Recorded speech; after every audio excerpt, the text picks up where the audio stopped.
जय हिंद दोस्तों। जैसा कि आपको पता है, हम एसएससी-एमटीएस प्रीवियस ईयर्स क्वेश्चंस की सीरीज लेकर चल रहे हैं। आज की वीडियो में हम बात करेंगे एसएससी-एमटीएस प्रीवियस ईयर्स क्वेश्चन 6 फरवरी 2026 की पहली शिफ्ट में आए टॉप 25 जीके जीएस के क्वेश्चंस के बारे में, जो कि आगामी बैच 2026-27 के लिए वेरी इंपॉर्टेंट रहने वाले हैं। तो वीडियो को शुरू करने से पहले मैं आपको एक चैलेंज देता हूं कि आज की वीडियो में 25 क्वेश्चंस करेंगे। हर क्वेश्चंस के बाद मैं आपको 5 सेकंड का समय दूंगा। आप सही उत्तर को कमेंट में जरूर बताना। लास्ट में आप हमें बताना कि आपने 25 में से कितने क्वेश्चन सही किए हैं। अगर आप 18 प्लस क्वेश्चन सही करते हैं तो इसका मतलब आपकी जीके जीएस की तैयारी बिल्कुल ठीक ठाक है। लेकिन अगर आप 18 से कम करते हैं तो आपको रेगुलर क्लासेस लगाने की जरूरत है। हम डेली आपके लिए ऐसे ही क्लासेस लेकर आने का काम करते हैं, इसलिए चैनल को सब्सक्राइब करके चैनल के साथ जरूर जुड़ जाएं। तो स्टार्ट करते हैं आज की वीडियो, जिसके अंदर 6 फरवरी 2026 पहली शिफ्ट के 25 क्वेश्चंस अटेंड करेंगे। तो आपका पहला क्वेश्चन रहेगा, योजना आयोग के संदर्भ में निम्नलिखित में से कौन सा कथन सही है।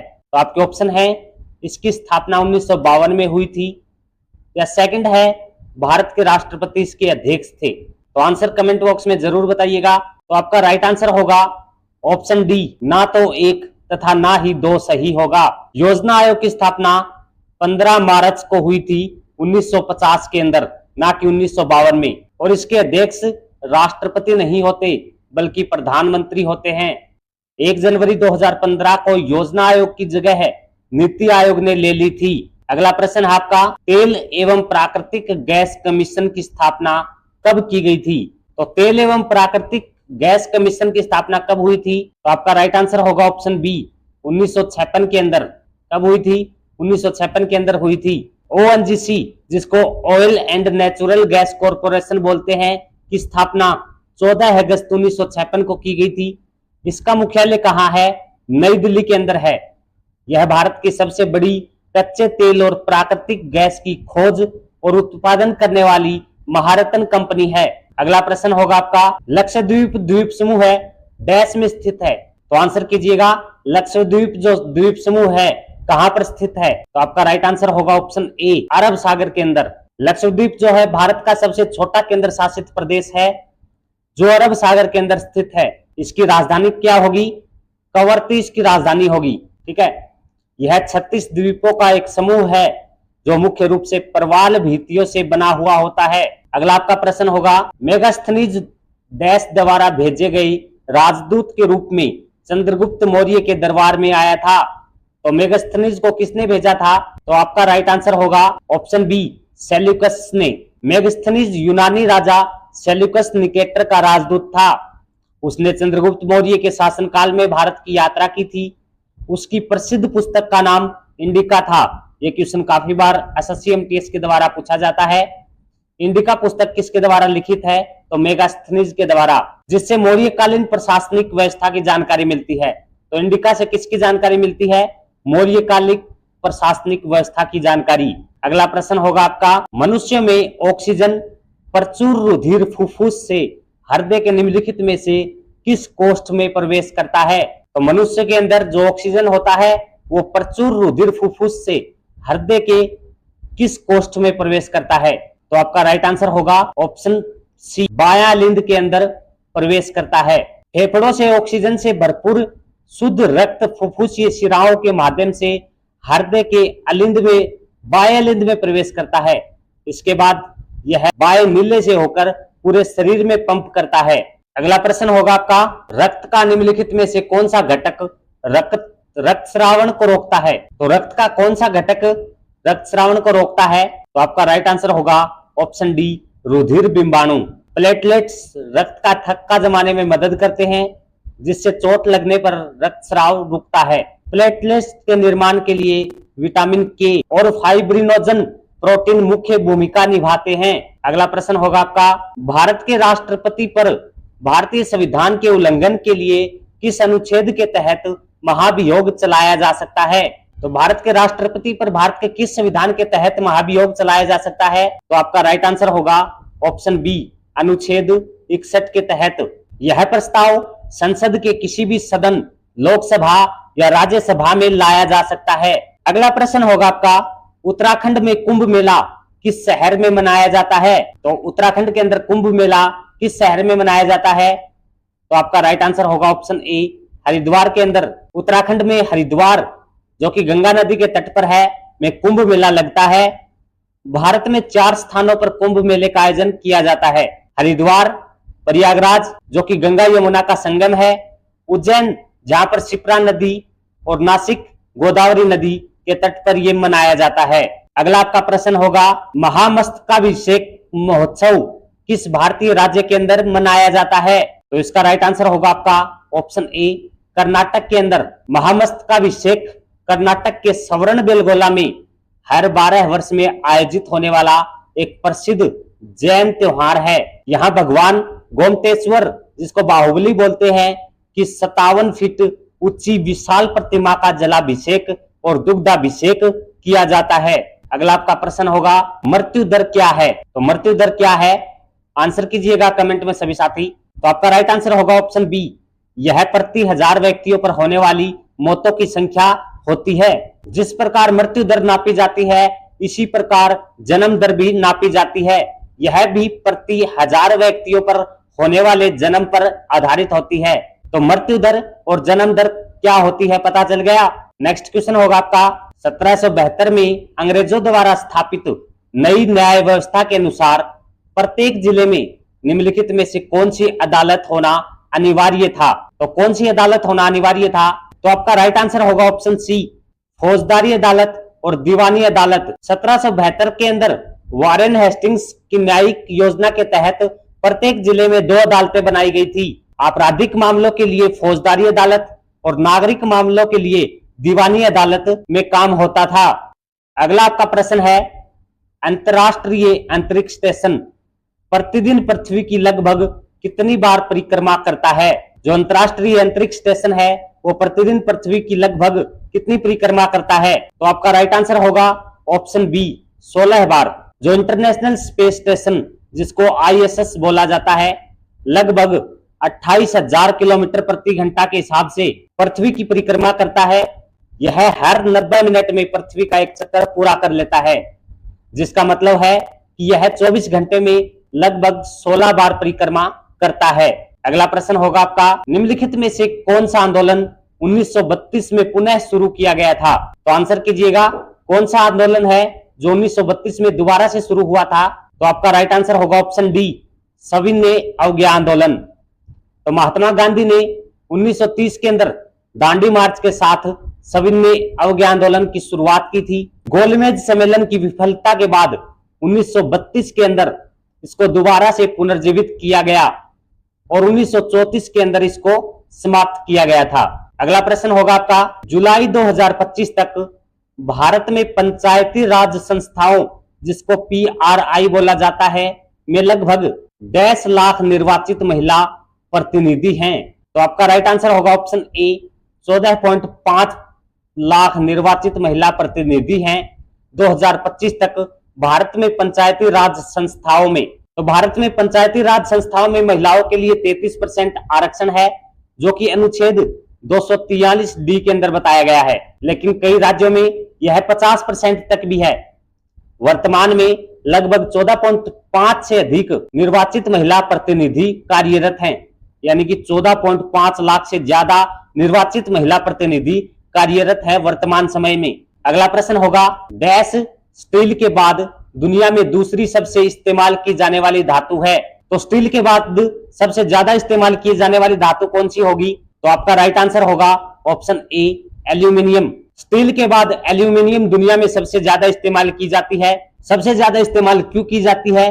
क्योंकि यह हल्की, जंगरोधी और बिजली की अच्छी चालक होती है। इसका मुख्य आयस्क बॉक्साइट होता है। सभी साथी एक बार कमेंट बॉक्स में जरूर बताइए। अभी तक हमने 15 क्वेश्चन कर लिए, कितने क्वेश्चन आपने सही किए हैं एक बार कमेंट बॉक्स के अंदर जरूर बताएं। सभी क्वेश्चंस वेरी इंपॉर्टेंट हैं, वीडियो को कंप्लीट देखना।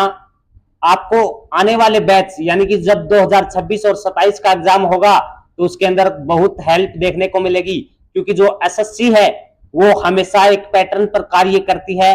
वो ज्यादा से ज्यादा क्वेश्चंस PYQs से उठाकर के ही देती है।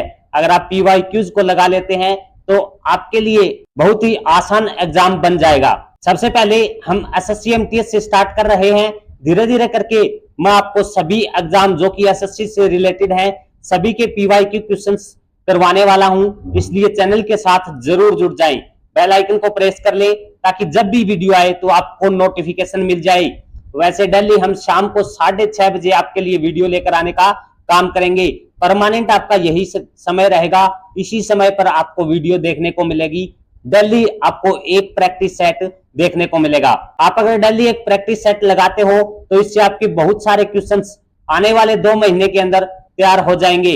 हम एक पैटर्न लेकर के चल रहे हैं जिसके अंदर आने वाले 2 महीने के अंदर सभी MTS के PYQ क्वेश्चंस को कंप्लीट करने की कोशिश करेंगे। अगर आप भी SSC MTS की तैयारी कर रहे हैं तो चैनल के साथ जरूर जुड़ जाएं। अगला प्रश्न होगा आपका, साधन लागत पर GDP की गणना करने के लिए बाजार कीमत पर सकल घरेलू उत्पाद यानी कि GDP से क्या घटाया जाता है? तो आंसर कीजिएगा इस क्वेश्चन का। साधन लागत पर GDP की गणना करने के लिए जो बाजार कीमत होती है उस पर सकल घरेलू उत्पाद यानी कि GDP में से क्या घटाया जाता है? तो आपका राइट आंसर होगा इसका ऑप्शन डी, निवल अप्रत्यक्ष कर को हटाया जाता है। एक्स्ट्रा फैक्ट की बात करें तो फैक्टर कॉस्ट पर GDP निकालने के लिए मार्केट प्राइस पर GDP में से निवल अप्रत्यक्ष कर को घटाया जाता है। अगला आपका प्रश्न होगा, भारतीय संविधान का अनुच्छेद 368 निम्नलिखित में से किससे संबंधित है? तो अनुच्छेद 368 किससे संबंधित है? तो आपका राइट आंसर होगा ऑप्शन बी, संविधान संशोधन से। संविधान का भाग 20 और अनुच्छेद 368 संसद को संविधान में संशोधन करने की शक्ति प्रदान करता है। यह प्रक्रिया भारतीय संविधान में दक्षिण अफ्रीका के संविधान से ली गई थी। अगला प्रश्न होगा आपका, कालबेलिया किस भारतीय राज्य का प्रसिद्ध लोक नृत्य है? तो कालबेलिया किस राज्य का प्रसिद्ध लोक नृत्य है? तो राइट आंसर होगा आपका ऑप्शन ए, राजस्थान राज्य का। कालबेलिया जो है राजस्थान की सपेरा जनजाति का एक पारंपरिक लोक नृत्य है। इसको 2010 के अंदर यूनेस्को की अमूर्त सांस्कृतिक विरासत के अंदर शामिल किया गया था। अगला आपका प्रश्न होगा, निम्नलिखित में से कौन सा शहर सिंधु घाटी सभ्यता का एक प्रमुख बंदरगाह शहर था? तो आंसर कीजिएगा, निम्नलिखित में से कौन सा शहर सिंधु घाटी सभ्यता का एक प्रमुख बंदरगाह शहर था? तो आपका राइट आंसर होगा ऑप्शन ए, लोथल। लोथल गुजरात में भोगवा नदी के तट पर है। कहां है? भोगवा नदी के तट पर स्थित है। इसकी खोज SR राव ने 1954 के अंदर की थी। अगला क्वेश्चन, विश्व पर्यावरण दिवस प्रतिवर्ष किस तिथि को मनाया जाता है? तो सभी को इस क्वेश्चन का आंसर पता होना चाहिए। विश्व पर्यावरण दिवस प्रतिवर्ष 5 जून को मनाया जाता है। विश्व पर्यावरण दिवस पहली बार कब मनाया गया था? तो 1974 में ओनली वन अर्थ थीम के साथ मनाया गया था। 16 सितंबर को ओजोन दिवस और 22 अप्रैल को पृथ्वी दिवस मनाया जाता है। ठीक है, ये भी इंपॉर्टेंट फैक्ट याद करना। 16 सितंबर को ओजोन दिवस मनाया जाता है और 22 अप्रैल को पृथ्वी दिवस के रूप में मनाते हैं। अगला आपका प्रश्न होगा, गीत गोविंद की रचना किसने की थी? तो आंसर कीजिएगा, गीत गोविंद की रचना किसके द्वारा की गई थी? आपका राइट आंसर होगा ऑप्शन ए, जयदेव के द्वारा। गीत गोविंद के रचयिता संस्कृत कवि जयदेव थे, जो बंगाल के सेन वंश के राजा लक्ष्मण सेन के दरबारी कवि थे। इसमें भगवान कृष्ण और राधा के प्रेम का वर्णन किया गया है गीत गोविंद के अंदर। अगला आपका क्वेश्चन होगा, भारत में पहली बार पंचवर्षीय योजना की अवधि क्या थी? तो पहली बार पंचवर्षीय योजना भारत में कब लगी? राइट आंसर होगा 1951 से 1956 तक। भारत की जो पहली पंचवर्षीय योजना है वो हैरोल्ड डोमर मॉडल पर आधारित थी। इसका मुख्य उद्देश्य था कृषि का विकास करना। इसी दौरान बाखड़ा नांगल जैसी प्रमुख सिंचाई परियोजनाएं शुरू की गई थी। अगला प्रश्न है, अर्थशास्त्र पुस्तक के लेखक कौन हैं? सभी को इस क्वेश्चन का आंसर पता होना चाहिए। अर्थशास्त्र के लेखक कौन हैं? तो राइट आंसर होगा ऑप्शन ए, चाणक्य, जिसको कौटिल्य भी बोला जाता है। चाणक्य, जिनको विष्णुगुप्त भी कहा जाता था, मौर्य साम्राज्य के संस्थापक चंद्रगुप्त मौर्य के महामंत्री थे। इसका नाम अर्थशास्त्र होने के बावजूद भी यह पुस्तक मुख्य रूप से राजनीति, शासन कला और सैन्य रणनीति पर आधारित है। तो काफी बार ये क्वेश्चन एसएससी के अंदर पूछा गया है कि अर्थशास्त्र पुस्तक के अंदर किस चीज का वर्णन मिलता है। तो अर्थशास्त्र नाम होने के बावजूद भी राजनीति, शासन कला और सैन्य रणनीति के बारे में अर्थशास्त्र पुस्तक के अंदर पता चलता है। अगला प्रश्न होगा, प्रसिद्ध हॉर्नबिल महोत्सव किस राज्य में आयोजित किया जाता है? तो किस राज्य में मनाया जाता है प्रसिद्ध हॉर्नबिल महोत्सव? तो आपका राइट आंसर होगा ऑप्शन ए, नागालैंड के अंदर मनाया जाता है प्रसिद्ध हॉर्नबिल महोत्सव। हॉर्नबिल महोत्सव को त्योहारों का त्योहार कहा जाता है। यह हर साल 1 से लेकर के 10 दिसंबर तक नागालैंड की संस्कृति और जनजातीय परंपराओं को प्रदर्शित करने के लिए मनाया जाता है। अगला और आज की वीडियो का अंतिम क्वेश्चन, नीति आयोग का पदेन अध्यक्ष कौन होता है? तो नीति आयोग का पदेन अध्यक्ष कौन होता है? तो आपका राइट आंसर होगा ऑप्शन ए, प्रधानमंत्री। तो नीति आयोग, जिसको national institution for transforming India बोला जाता है, कि पदेन अध्यक्ष भारत के प्रधानमंत्री होते हैं। नीति आयोग की स्थापना कब हुई? 2015 के अंदर नीति आयोग की स्थापना हुई और यह सरकार के लिए थिंक टैंक के रूप में कार्य करता है। तो दोस्तों, आज की वीडियो में हमने किए टॉप 25 क्वेश्चंस, जो कि एसएससी-एमटीएस 2026 के, जो कि 6 फरवरी 2026 की पहली शिफ्ट के क्वेश्चन थे। उम्मीद करता हूं वीडियो अच्छी लगी है तो वीडियो को लाइक जरूर कर देना। चैनल पर नए आए हैं तो चैनल को सब्सक्राइब कर लेना, क्योंकि हम डेली आपके लिए ऐसे ही एक प्रैक्टिस सेट लेकर आने का काम करेंगे। मैं आपसे वादा करता हूं कि 2 महीने के अंदर हम एमटीएस के सभी क्वेश्चंस, प्रीवियस ईयर्स क्वेश्चंस को कंप्लीट कर लेंगे। 25, 24, 23, 22, 21 से लेकर 25 2026 तक, 2021 से लेकर के 2026 तक सभी प्रीवियस ईयर्स क्वेश्चंस हम करने वाले हैं, ताकि आपका कोई भी क्वेश्चंस बचने ना पाए। एमटीएस के एग्जाम में हमेशा ही प्रीवियस ईयर्स क्वेश्चंस के आधार पर आपसे क्वेश्चन पूछे जाते हैं। अगर आप प्रीवियस ईयर्स लगाते हैं तो आपके सभी क्वेश्चंस सही होने की संभावना हो जाएगी। हम यहाँ पर काम करेंगे 25 में से 25 क्वेश्चन सही करने के लिए। वीडियो अच्छी लगी है तो वीडियो को लाइक और सब्सक्राइब जरूर कर लेना। चैनल पर नए हैं तो बेल आइकन को प्रेस कर लेना।